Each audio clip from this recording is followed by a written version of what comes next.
மனுஷன் எல்லாரும் பல்சையும் பிடிச்சிட்டான். இன்னும் என்னென்ன ஆட்டம் ஆட போறானோ. சம்மர் வந்தாச்சு.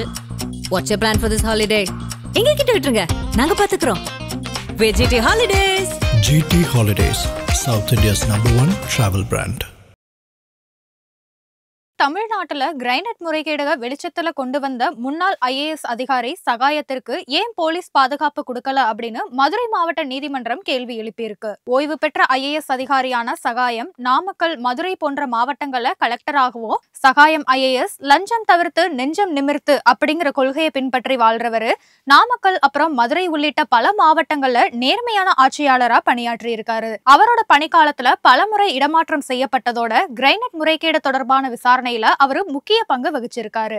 இது தொடர்பா அவர் விசாரணை நடத்தி அறிக்கையும் அரசிடம் தாக்கல் செய்திருக்கிறாரு. மதுரை மாவட்டத்துல கிரைனட் முறைகேடு சம்பந்தமா பல்வேறு வழக்குகள் பதிவு செய்யப்பட்ட நிலையில இந்த வழக்கு விசாரணை மதுரை மாவட்ட கனிமவள முறைகேடு வழக்குகளான CBI கோர்ட் அப்புறம் வேலூர் கோர்ட்ல நிலுவையில இருக்கு.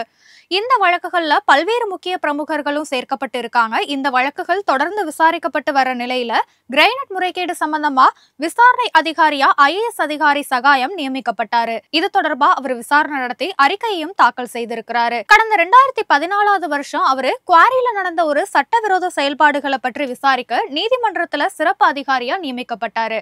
அதோட தொடர்ச்சியா கடந்த 1990 வருஷம் முதல்ல நடந்த குவாரி முறைகேடுகளை வெளிக்கொண்டு வந்தாரு. அவரு தாக்கல் செஞ்ச 600 பக்க அறிக்கையின் மூலம் இந்த 1 லட்சம் கோடி ரூபாய் அளவுக்கு குவாரிகள்ல முறைகேடு நடந்திருக்கிறது அம்பலமா தெரிஞ்சிச்சு. கிரைனட் முறைகேடு வழக்குல IAS அதிகாரி சகாயத்துக்கும் சமீபத்துல மதுரை மாவட்ட நீதிமன்றம் சம்மன் அனுப்பி இருந்துச்சு. இந்த நிலையில தன்னோட உயிருக்கு அச்சுறுத்தல் ஏற்பட்டுள்ளதால தன்னால நீதிமன்றத்துல நேர்ல ஆஜராக முடியாது அப்படின்னு சொல்லியிருந்தாரு. இது சம்பந்தமா சிறப்பு அரசு வக்கீலுக்கு IAS அதிகாரி சகாயம் அனுப்பின கடிதத்துல பாதுகாப்பு அச்சுறுத்தல் இருக்கிறதுனால மதுரை நீதிமன்றத்துல ஆஜராக வாய்ப்பில்லை அப்படின்னும், தனக்கு 2023 ஆண்டு வர மாநில அரசு வழங்கி வந்த பாதுகாப்பு விலக்கிக் கொள்ளப்பட்டு இருக்கிறதுனால தன்னோட உயிருக்கு அச்சுறுத்தல் இருக்கு அப்படின்னும், தன்னோட உயிருக்கு ஆபத்து இருக்கிறதுனால வழக்கு விசாரணைக்கு நீதிமன்றத்துல நேர்ல ஆஜராகிறதுல பல சிக்கல்கள் இருக்கு அப்படின்னு சொல்லியிருந்தாரு. அதனால நீதிமன்றத்துல ஆஜராகும் போது போலீஸ் பாதுகாப்பு எனக்கு வேணும் அப்படின்னும், அப்படி இல்லைன்னா வழக்கு விசாரணைக்கு வீடியோ கான்பரன்சிங் மூலமா நான் நீதிமன்றத்துல ஆஜராக அனுமதிக்கணும் அப்படின்னு IAS சகாயம் அவர்கள் அரசு கிட்ட வக்கீல் மூலமா மதுரை நீதிமன்றத்துக்கு அனுப்பின கடிதத்துல தெரிவிச்சிருந்தாரு. பாதுகாப்பு விலக்கிக் கொள்ளப்பட்டது தவறானது, முறையற்றது, அப்புறம் கிரைனட் குவாரி முறைகேடுல ஈடுபட்டவர்களோட கடந்த கால செயல்பாடுகளை கருத்துல கொள்ளாம தன்னோட பாதுகாப்பு விலக்கிக் கொள்ளப்பட்டிருக்கு அப்படின்னு குற்றம் சாட்டிய சகாயம் உயிருக்கு அச்சுறுத்தல் இருக்கிறதுனால நீதிமன்றத்துல ஆஜராக இயலாத நிலையில இருப்பதை நீதிபதி கிட்ட தெரிவிக்கணும் அப்படின்னு சகாயம் அந்த கடிதத்துல தெள்ளந்தெளிவா தெரிவிச்சிருந்தாரு. இதனை தொடர்ந்து தமிழக காவல்துறை தரப்புல அளிச்ச விளக்கத்துல கடந்த 2014 முதல் 2023 ஆண்டு வரைக்கும் அவரோட பாதுகாப்புக்காக காவல்துறை சார்பில் காவலர் ஒருவர் நியமிக்கப்பட்டாரு. 2023 வருஷம் நடந்த பாதுகாப்பு மறு ஆய்வு குழு கூட்டத்துல குறிப்பிடத்தக்க எந்த ஒரு அச்சுறுத்தலும் இல்லாத 22 பேருக்கு வழங்கப்பட்ட பாதுகாப்பை விலக்கிக் கொள்ளவும் முடிவெடுக்கப்பட்டது.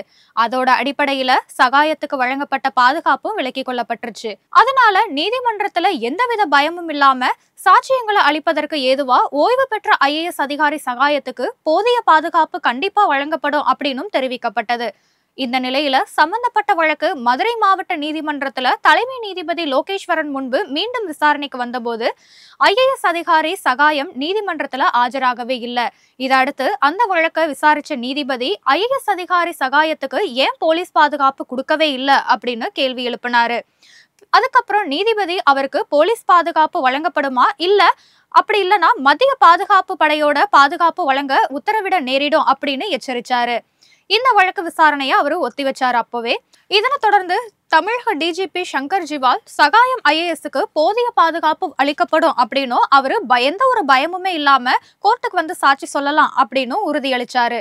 தனக்கு போலீஸ் பாதுகாப்பு விலக்கிக் கொள்ளப்பட்டதன் காரணமாகவே விசாரணை போது நேர்ல ஆஜராக முடியாம தவிர்த்ததாகவும் தன்னோட உயிருக்கு ஆபத்து இருந்ததாகவும் சகாயம் IAS சொன்னது பெரிய பரபரப்பை ஏற்படுத்தினுச்சு.